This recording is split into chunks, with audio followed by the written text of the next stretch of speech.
আমাদেরকে নিরাপত্তা যদি না দিতে পারে তাহলে আমরা এখানে পড়াশোনা করে না বাবা, আমার প্রশ্নটা হচ্ছে ঠিক ওই সময়ে ওই স্পটে কেন ছিল না, মানে কেউ তো স্ট্যান্ড স্টিল না।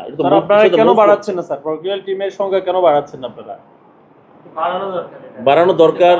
এত বড় ক্যাম্পাস তো স্যার 37 জন দিয়ে হবে না স্যার, এটা আপনাদের উপরও স্যার প্রেসার, অনেক প্রেসার, কোনো সন্দেহ নাই। তাহলে স্যার আপনারা কেন স্টেপ নিচ্ছেন না? আমরা স্টেপের আবেদন করেছি, ট্রেজারার মহোদয় বা আমাদের এর সাথে ফাইনান্সিয়াল ইনভলভমেন্ট তো আছে, পোস্ট এবং ফাইনান্সিয়াল ইস্যু আছে।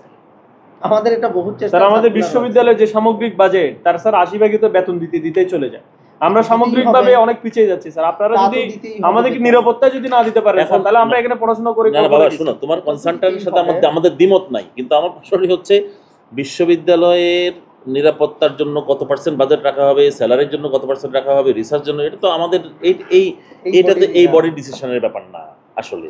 আমি তোমার সাথে আমার এই জায়গাটাতে আমি মানে we are in a same footage, same foundation. সেটি হচ্ছে তোমার চিন্তার সাথে আমার চিন্তা অ্যালাইন, যে তুমিও মনে করছো যে আমাদের অনেক কষ্ট হচ্ছে, তোমরা দেখছো আমরা কি পরিমাণ কাজ করছি।